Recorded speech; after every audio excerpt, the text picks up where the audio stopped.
Bab ketiga. Warga sekitar langsung ramai bergotong royong untuk melayat. Sebagian juga banyak yang membantu menyiapkan pemakaman jenazah Bu Imas. Pak RT merasa kasihan pada ayah yang masih menangis sesegukan. Siapa nanti yang akan mengurus anak kecil yang cantik ini? Batin Pak RT iba melihat ayah yang ada di pelukan istrinya. Setelah acara pemakaman selesai, warga sekitar membantu untuk menyiapkan acara tahlil untuk almarhumah. Pak Kiai Hasan juga ikut datang taksiyah. Beliau salah satu pemilik pondok pesantren di daerah itu datang karena guru ngaji ayah yang bercerita tentang kehidupan ayah yang yatim piatu merasa kasihan melihat anak sekecil itu sudah harus hidup sendirian di dunia ini. Hatinya tergerak hingga membuat beliau datang ke rumah ayah untuk melihat langsung seperti apa kondisi ayah dan keluarga. Sebelumnya, saat Ustadz Roy sedang bersama Kiai Hasan sedang membahas acara di pondok pesantren, tiba-tiba ada telepon dari warga tempat tinggalnya jika Bu Imas sudah meninggal beberapa saat lalu. Karena Ustadz Roy sedang bersama Kiai Hasan, jadi Kiai sedikit banyak mendengar obrolan telepon itu. Entah apa yang membuat hati Kiai Hasan merasa ingin tahu tentang orang yang sedang dibicarakan oleh Ustadz Roy. Kiai Hasan bertanya tentang almarhum dan Ustadz Roy pun menceritakan hidup almarhum dengan detail seperti yang dia tahu dari warga sekitar. Juga tentang anak yang diasuh berumur 3 tahun akan hidup sendirian jika sudah tak ada yang merawatnya. Hati Kiai Hasan tergerak dan sekarang sudah berada di sini untuk melihat dan melayat. Silahkan Pak Kiai. Ini rumah Bu Imas yang tadi saya ceritakan. Ucap Ustadz Rozi pada gurunya. Iya. Mana anaknya Is? Tanya Kiai Hasan langsung. Setelah selesai menyalami semua orang yang ada di rumah duka. Sebentar saya panggilkan dulu anaknya Kiai. Ustadz Rois pergi mencari ayah, ternyata sedang berada di dekat Bu RT bersama ibu-ibu lainnya. Assalamualaikum Bu RT. Sapa Ustadz Rois menghampiri ibu-ibu yang ada di kamar aja karena tempatnya sempit, rumah Bu Imas jadi penuh sampai kamar. Waalaikumsalam. Ustadz Rois ada apa ya? Tanya Bu RT heran karena ini ada di bagian perempuan yang berkumpul di kamar ayah. Sedangkan ayah sendiri sedang menangis sesegukan karena sudah paham jika seperti ini berarti ibunya sudah pergi selama-lamanya. Dengan otaknya yang cerdas dia paham jika suasana seperti ini sedang berkabung karena beberapa kali ayah ikut saat tetangganya ada yang meninggal dia diajak ibunya melayat. Begini Bu Ibu, saya mau mengenalkan ayah dengan Kiai Hasan. Ucap Ustadz Rais membuat mereka yang di kamar tertegun. Oh ya silahkan Ustadz. Nah, ayah ikut Ustadz Rois yang mau kenalan sama Kiai Hasan yang punya pondok pesantren itu loh. Ucap Bu RT sambil memegang wajah ayu gadis kecil yang masih menangis. Ayah hanya mengantuk saja karena tidak pernah tahu tentang beliau. Sini ayah nanti sama Ustadz juga kok, jangan takut ya. Ustadz Rois tahu jika muridnya ini masih syok. Ayah kembali mengangguk sebagai jawaban. Kiai Hasan menatap seorang gadis kecil dengan pipi tembem serta kulit yang putih. Jika dilihat nampak seperti anak yang terawat walaupun bajunya sederhana. Dengan bulu mata yang lentik sedang banjir air mata menyisakan mata merah dan ingus yang tertinggal. Assalamualaikum, sini nak. Ucap lembut kayu Hasan yang sudah terpikat pada ayah walaupun baru sekali lihat. Waalaikumsalam. Ucap ayah dengan bahasa cadelnya. Wah, sudah pandai jawab salam ya, sini nak. Panggil bapak abah.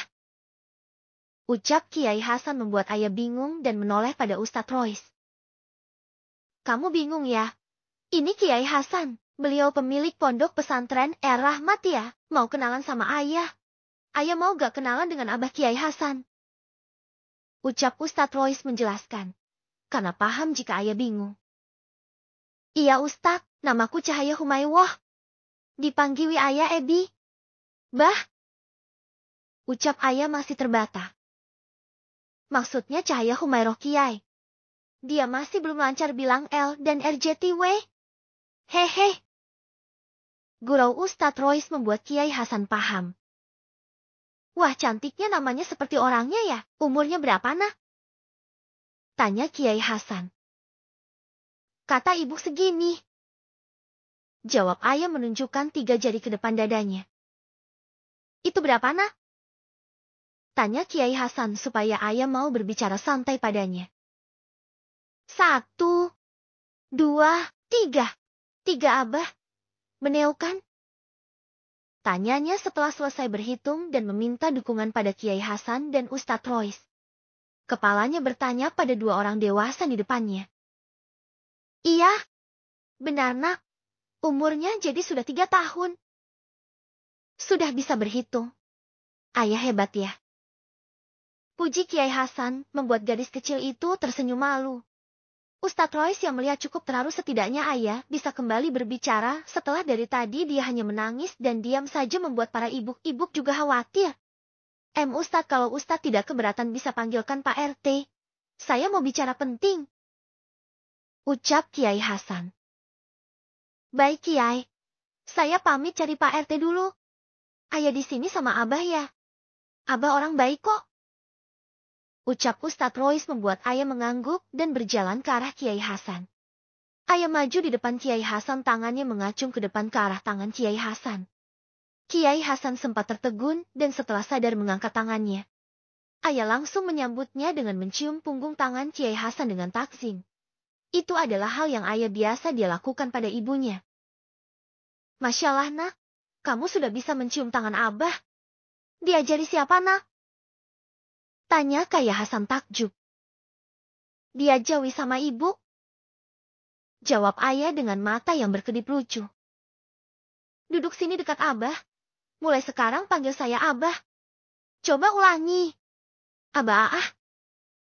Ucap Kiai Hasan pada ayah. Abah.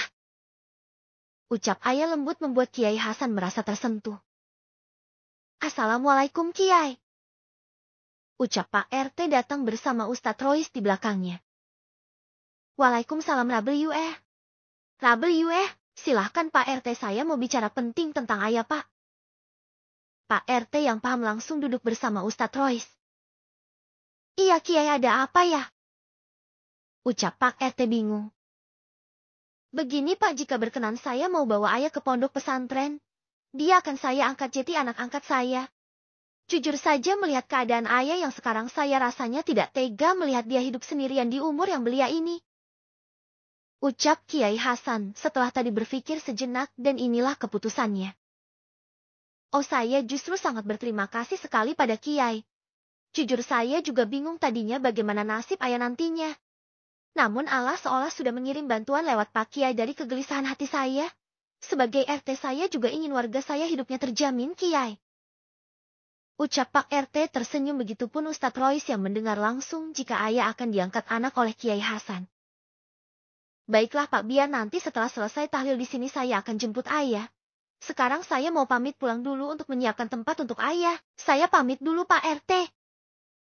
Ucap Kiai Hasan. Baik Kiai. Sekali lagi terima kasih karena sudah mau angkat ayah sebagai anak Kiai. Ucap Pak RT tulus. Iya Pak RT.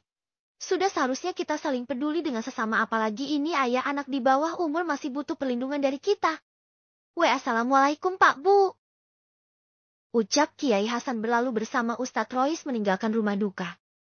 Sementara ayah yang mulai paham hanya diam saja karena dia tak tahu harus apa. Otak kecilnya masih tak paham dengan situasi. Ayah istirahat dulu ya sama Bu RT. Ucap Pak RT yang paham jika ayah bingung. Ayah mengangguk menuju kamarnya. Bu RT dan para ibu-ibu tetangga ayah melihat kedatangan ayah merasa kasihan namun tak bisa membantu lebih. Ekonomi mereka juga belum stabil jika akan merawat ayah sebagai anak. Sini nak, sama Bu RT. Ucap Bu RT tersenyum. Ayah menuju samping Bu RT dan duduk dengan tatapan kosong melihat banyaknya orang yang datang ke rumahnya. Semua orang juga kasihan melihat ayah yang masih kecil hanya sendirian. Saat itu Pak RT datang menemui istrinya. Pak RT menceritakan pertemuan tadi bersama Kiai Hasan tentang buat Kiai Hasan pada ayah. Bu RT yang mendengar tentu sangat senang karena ayah ada harapan untuk hidup lebih layak daripada di sini tak ada orang yang bisa membantu untuk kehidupan ayah selanjutnya. Ibu dukung Pak. Semoga itu menjadi langkah awal yang baik untuk kehidupan ayah Pak. Ibu sudah bingung justru Allah langsung mengirim Kiai Hasan untuk ayah. Ya Allah Pak, sungguh Ibu Imas ini orang yang baik. Anaknya saja tak dibiarkan sendirian setelah dia pergi. Hu hu hu. Bu RT menangis karena bahagia mendengar omongan suaminya. Iya Bu, Bapak juga senang ayah tidak sendirian lagi. Ucap Pak RT sambil menggenggam tangan istrinya. Ayah yang berada di samping Bu RT tentu mendengar omongan Pak RT merasa ikut senang karena dia akan mempunyai keluarga baru.